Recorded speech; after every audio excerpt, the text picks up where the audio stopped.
Maximum security prison life at Rikers Island crime documentary episodes. The scream that woke the tear wasn't human. It was the siren, the flat, metallic howl that meant a cell door had stayed open too long. It bled through the concrete like a migraine and yanked everyone upright. Inmates, officers, a nurse halfway through a paper cup of coffee. In 5A North, the fluorescent lights snapped to full and the world took on the color of an old bruise. Cell 23 should have contained one man, Marcus Rawls, 26, booked on a gun charge, waiting on a court date he told everyone he'd beat. Instead, it contained stillness. The sheet was tied to the top bunk in a neat loop, the other end around the man's neck. His knees touched the floor. His toes rested on the rubber mat. It looked like a suicide staged by someone who'd only seen suicides on TV. Officer Andre Morales, 6 months out of the academy, stood at the threshold and swallowed hard. "Cell secure," he said because the log demanded words. But his voice quivered, and the sergeant beside him gave him a look that said save that for later. They cut him down fast. The nurse's gloves squeaked on the body as she checked for a pulse. The man's skin was cool, mouth bent slack under the livid band of the ligature. She shook her head and the sergeant cursed. Paperwork would come next, then the investigators, then the questions that never stopped. Outside, dawn had not yet cleared the East River fog. The island smelled like bleach, metal and wet wool. In the corridor, radios hissed. Inmates pressed their faces to the narrow windows, eyes bright with a curiosity that wasn't kindness. The siren died. The silence that replaced it felt heavier. Detective Fiona Vega from the Department of Investigation arrived in a gray windbreaker that didn't bother pretending to be warm. She had sharp, observing eyes that took in the particulars without blinking. Not style. Depth of bruising. The angle of the head. She crouched, careful of the small dark beads of blood that dotted the floor like punctuation marks. "Bring me the log," she said, and someone hustled. "And I want the feed from the corridor camera for the last 12 hours. "The tier camera's been fogging," Morales said before he thought better of volunteering. "Fogging?" Vega's gaze moved to him. Not hostile.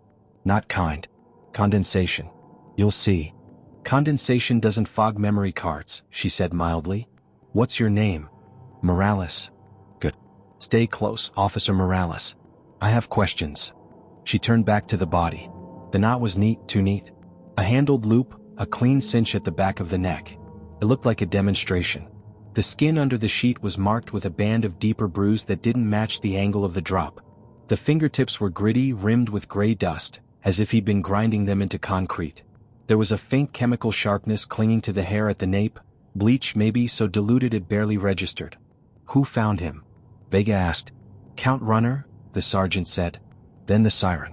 "We cut him down inside of 90 seconds. Get me the count sheet." She scanned the wristband, read the printed name and number. Rawls Marcus. Date of birth, height, the same barcode every intake officer saw and forgot. A standard piece of plastic, except the edges were frayed where it had been pulled too tight too quickly. Inmates watched her through the rectangular slits. A few called out names, coded greetings, bait. One voice drifted soft as smoke from a cell mid-tier, "Check the vent." Vega glanced up. The speaker sat on his bunk with a paperback open, eyes lowered, posture relaxed like a cat in a sunbeam.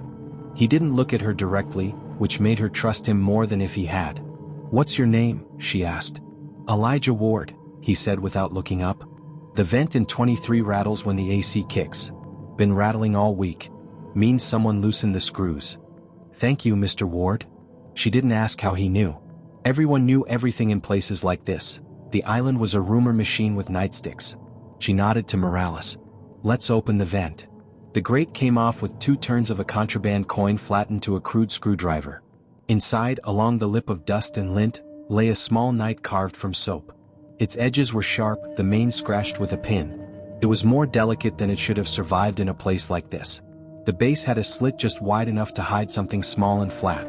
Morales handed her a pair of evidence envelopes. Vega teased the slit with tweezers, and a micro-SD card slid into her palm, black and mute. "What do you keep on a chess piece?" the sergeant said. "Moves," Vega said. "The smart ones always keep their moves." They bagged it. Vega scanned the cell. On the underside of the lower bunk, someone had etched scores, tallies grouped in 5s. The most recent cluster ended abruptly. A plastic spoon lay under the mattress with its handle snapped into a shank and then dulled again, as if someone had made a weapon and changed their mind. "Rawls have enemies?" Vega asked. Ward turned a page, still not looking up. Everyone has enemies. Rawls talked too much. Said he'd be off the island by Friday. Said he had a ticket. People hear that, they get curious. What's a ticket? Depends. Court date that gets you out. A favor. A friend on the other side of a locked door. Vega filed the words. She moved to the corridor camera. The housing had a milky bloom behind the dome. She popped it with a practiced twist and caught the smell of stale sugar. Someone had poured soda into the casing, let it dry tacky. The lens was gummed from the inside, not fogged. The memory card slot was empty. Condensation, she said, and Morales flushed. In the bubble office, the lieutenant pulled up the log. Rawls had a sick call at 1:37. No med slip signed. No escort logged. A maintenance request was filed at 2:05 to fix a flickering light on 5A North. The request was greenlit. A contractor badge was printed at 2:21, cleared the gate at 2:28, and left at 3:03. Curiously fast for work that never finished. Which contractor? Vega asked. City vendor. Name's Bram. Haley Bram. Medical contractor or electrical? Medical. But this says facilities. Vega felt a small electric click in her chest. The kind you get when two puzzle pieces long separated finally bump edges. She took the microSD to a handheld reader. The card held 4 files. The first was a text doc. A list of commissary numbers and dates, neat columns, nothing else. The second was a still image, a blurry corridor shot that captured a forearm in a green elastic bracelet, the kind only civilian staff wore in the medical clinic. The third and fourth files were short videos. No audio. A cell view from inside, filmed low from behind the toilet stack as if the camera had been wedged there. In the first clip, Rawls paced like a caged fox, gesturing to someone in the doorway. The angle showed only a shoulder, the hem of a navy jacket, a hand with a small scar on the thumb. Rawls pointed to his wristband, pulled at it, mouthed something that looked like, "Tonight." The scarred thumb lifted, pressed to his lips in a hush, then tapped twice on the steel doorframe. Familiar. Intimate. Not a stranger's touch. In the second clip, the bunk light flicked. A shadow entered. A plastic-wrapped item, long, flat, slid under the mattress. The camera shook as if someone was bumping it into place. Then a hand reached into frame, tweaked the camera, turned its eye toward the ceiling where the sheet would later be tied. A thoughtful movement. An instruction to anyone who might find it. Vega's phone buzzed. Ada Lena Park, barely taller than the handset, stepped into the bubble with a chill on her cheeks and a fury already gathering behind her eyes. "Is it the usual?" Park asked. "Staged," Vega said. "But not clean. Someone rushed." "You think staff?" "I think Rawls thought he had a ticket. Someone punched it for him the hard way." They rolled the body to load onto the gurney. The nurse frowned. "The hands," she said. "What about them?" Vega asked. "Too clean. You see that on suicide sometimes, but there's bleach in the cuticles. And his knuckles," she traced the ridges. "Whoever he was, he fought someone hours ago. This didn't kill him first." Vega looked at Morales. "Bring me his intake photo," she said. "Now." Morales jogged to the terminal and pulled up the mug. The face that stared back was Rawls. Sharp jaw, small scar on the corner of the mouth, a lazy left eyelid. The body on the gurney had the scar, the eyelid, the jawline. But the proportions were wrong by a hair, the way a counterfeit bill feels wrong only when you rub it. "Print," Vega said. The printer coughed paper. She placed the photo beside the face on the gurney and lined up the features. Something in her gut told her to check the simplest lie first. She took the dead man's fingers gently and pressed them to the scanner strip mounted to the wall for disciplinary hearings. The terminal blinked. Failure. Then it pinged with a name that was not Marcus Rawls. The room pulled tighter around her. Park's eyes flared. Morales swore under his breath. "Wristband," Vega said. Morales slid it off. The underside showed a razor-straight cut resealed with clear tape and smoothed with the warmth of a thumb. A barcode had been peeled from another band and laid over this one like a skin graft. "Who is he?" Park asked. The screen offered a name from a prior tier, a detainee whose charges wouldn't have intersected with Rawls except in a holding cage, Devon Pike. No known beef. No obvious reason to switch places except someone wanted Rawls gone and the wrong man stood conveniently nearby. "Where's Rawls?" Park said. "Either under a different name," Vega said, "or under something else." A radio crackled with laundry dispatch, a voice bored enough to be dangerous. "Dawn run leaving loading dock in 5. Vega looked at the tallies under the bunk again. The last cluster ended at 12. A skinny space, then 3 notches. A code, perhaps, or just a day-counting game, until you saw the word that had been scratched under them in a shaky hand, so faint the light had to catch it at a slant. Laundry. Vega was moving before the word finished forming in her mouth. Park followed, Morales scrambling after them, the corridor stretching long and cold under the morning lights. Behind them, Elijah Ward finally looked up from his book, gaze following them like a searchlight. At the dock, a blue truck idled, exhaust hanging in the air like a ghost. The driver checked his clipboard, impatience stamped across his face. Folding carts, stacked high with damp bags, rolled toward the open bay. "Stop the truck!" Vega shouted, and the place froze. Muscle memory, command tone, the way a single voice can throw a chain over a frantic machine. They cut the seal on the nearest cart. Vega sliced open the first bag. Towels. Sheets. The second. More sheets, heavy with the smell of soap and iron. The third. A shoe, wrong size for anyone who worked here, tumbled out with a thud that sounded like a knock from inside a wall. Morales reached in and lifted a wristband from the bundle. The barcode had been burned just enough to blur it, but the name bled through in ghost letters when the morning light hit. Rawls Marcus. "Open the rest," Vega said, and the driver raised both hands, suddenly very interested in the far wall. They slashed cords and pulled linen until the steel cage scraped empty, and nothing lay at the bottom but lint and a single folded strip of plastic, tucked like a secret under the last sheet. Vega unrolled it with gloved hands. Ink bled on sweat-slicked letters. "Check laundry, Dawn Run." She looked at the other cart, taller, heavier, its wheels leaving darker tracks. The dock clock clicked over to 4:58. Somewhere on the island, a second siren began to wail, not warning but calling, like a voice from a stairwell where the lights never worked. They popped the seal on the heavier cart. The first bag they opened wasn't sheets. It was a body bag. The bag was slick with condensation, black vinyl that swallowed light. Morales hesitated, then pulled the zipper with a steady hand that wasn't steady at all. The teeth parted, and the air that rolled out was sharp with ammonia and something deeper, older. Inside lay not Marcus Rawls but another man, pale, shaven, his throat bruised with a mark that didn't belong to a sheet. His eyes were wide, filmed, mouth frozen mid-protest. Detective Vega crouched, studying. She had learned long ago not to blink when the story changed shape in front of her. "That's Pike," she said. Morales looked at the intake photo on her phone and nodded. Devin Pike. Small-time hustler in on an assault beef. He'd had no ticket out, no reason to swap wristbands, no leverage to draw this much attention. Yet here he was, zipped tight and hidden in linen, turned into a message. "Then where's Rawls?" Ida Park asked. "Not here," Vega said, standing. Her boots echoed against the steel dock. "Someone switched them. Pike for Rawls. Either Rawls is dead in another bag, or he's walking free wearing someone else's name." The truck driver stammered, trying to explain. He was just a delivery guy, just ran the carts, didn't ask questions. His clipboard trembled in his hands.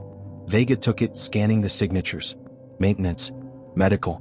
2 authorizations, both scribbled at nearly the same time, overlapping loops of ink that smelled of forgery. She frowned at the second name, Haley Bram. She turned to Morales. "You ever seen Bram?" Morales shook his head. "Not in this tier. I've heard the name though. Always on call, never on shift." That was enough. Vega's instinct was tightening now, like a fist in her chest. The kind of tightening that meant she was circling something bigger than a suicide staged with bedsheets. Back in the bubble office, she spread the evidence out like cards in a game. The soap night with its hidden chip, the video files, the wristband doctored with tape, the words scratched under the bunk, laundry. Each piece pointed at movement. Rawls wasn't meant to die. He was meant to disappear. Park leaned on the desk. "So what do we have?" "A man dead in Rawls' cell who isn't Rawls. A laundry run hijacked. A microchip with corridor footage. A missing inmate who boasted about a ticket. Tell me how this makes sense." Vega rubbed the bridge of her nose. "It doesn't, not yet. But it smells like a ghost escape. Old school. Trade a body, vanish in transit, leave the system chasing the wrong corpse." Morales whispered, "Inside help." "Of course inside help," Vega said. "No one walks off Rikers without a badge clearing the gate. This was built from inside out." The soap night haunted her. Just moves. Every file on that microchip suggested a plan rehearsed, documented, maybe even sold. A black market escape blueprint disguised as commissary numbers. Who profits from this? Park asked. Inmates don't, Vega said. They're pawns. But someone running the game, Someone who sells exits, does. Word spread fast on the tier. The inmates had heard the siren, smelled the tension, seen the body carted away. Rumors sprouted like weeds. In the shower hall, graffiti bled fresh on the tile. Ticket punched. Who's next? Vega walked the corridor again, eyes on the faces behind the windows. Elijah Ward looked up from his paperback this time, gaze sharp, calculating. You knew, Vega said, stopping at his cell. Ward gave a slow smile. I said check the vet. You found something, didn't you? Rawls. Where is he? Ward leaned forward, elbows on knees. He bragged too much. Said he had someone waiting. Said all it cost him was favors, calls, commissary numbers, information. He didn't know when to shut up. Men like that, they disappear. Who took him? Ward's eyes glinted. You're asking the wrong question, detective. It's not who took him. It's who let him out. That night, Vega stayed past shift change. Files spread across the desk, coffee cooling in paper cups. She dug through Rawls' background, a street-level gun runner with ties to a Harlem crew. Arrest record riddled with sealed cases. One strange note: his bail hearing had been mysteriously rescheduled 3 times in 6 weeks. No reason listed. Each postponement signed by the same clerk, H. Bram. Coincidence? No. Vega pulled DMV photos. Haley Bram existed, a thin, middle-aged woman with tired eyes and a badge from the city's health department. But when Vega checked entry logs, the timestamps didn't line up. Her ID was swiped on nights she wasn't scheduled. And the face on the blurry corridor footage? Wrong hair, wrong posture. Someone was wearing her name like Rawls wore Pike's wristband. Identity traded like currency. Paper shields. Park muttered, if Bram's real, who's using her ID? Vega looked at the photos again, at the scar on the thumb in the video still. That scar didn't belong to Haley Bram. It belonged to someone else. Someone who moved freely, whose uniform never drew suspicion. Someone inside. By 3 a.m., the island was hushed, broken only by distant clanging doors. Vega walked the corridors with Morales. The smell of bleach was heavier now, not from cleaning but from covering. They passed the infirmary where beds sat empty. A nurse looked up, eyes shadowed, then looked away too quickly. Vega paused. Who was on sick call at 1:37? Rawls supposedly.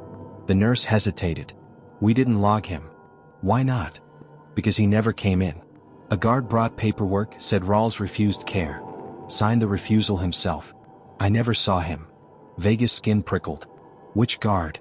The nurse swallowed. Tall. Scar on his thumb. At dawn they traced the scar. A name surfaced, Officer Kenneth Drexler. 8 years on the job, no disciplinary record, steady shifts. But Drexler had debts, gambling slips, IOUs scrawled in pawnshop ledgers. Vega found the red ink in his file. 6 figures, owed to men who didn't wait politely for repayment. An officer in debt, a prisoner promising money, a plan trading death for freedom. But Drexler hadn't shown up for roll call. His locker was empty, uniform gone. Park's phone buzzed. She read the text, face draining. NYPD just called. They found Drexler's car abandoned under the Queensboro Bridge. Doors locked. Wallet inside. But no Drexler. Vega exhaled. Rawls vanished. Drexler vanished. A pawn dead in a laundry bag. The island's silence felt like a trapdoor yawning wider. She turned back to Morales. We're not chasing a suicide anymore. We're chasing a ghost. And then came the radio burst, urgent, clipped. Code red in 5B. Another body. Officers down. The island wasn't done yet.